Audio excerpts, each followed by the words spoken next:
Alright, in the crash we just saw is a prime example of Newton's first law at work. Here the car is stopped by the unbalanced or outside force of the building, and the person inside the car is stopped by their seatbelt. This stops them from flying into the building as well when the car stops. If you didn't wear your seatbelt in the same scenario, the car would still be stopped by the unbalanced force of the building, but there's nothing to stop the person. So the person would continue moving through the windshield of the car and most likely still hit the building, causing them to get seriously injured or die.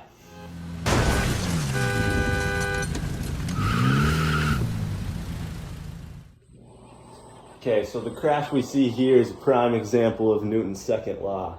Newton's second law states that force equals mass times acceleration. Both of these cars have roughly the same acceleration coming into the crash. So we wrote our net force equations for each of the vehicles. Net force of the car equals the low mass times equal acceleration to the truck. The force of the truck is a high mass times the equal acceleration to the car. This equation will result in a higher number than the equation for the car. This causes the whole system to move as it's oriented to the left. Basically, you should wear your seatbelt in this, because if you don't, both people are going to, fly through their windshield and probably die.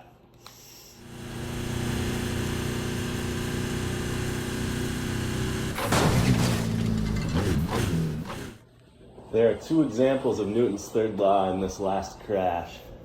The first one is the force applied by the truck to the car is equal to the force applied by the car to the truck.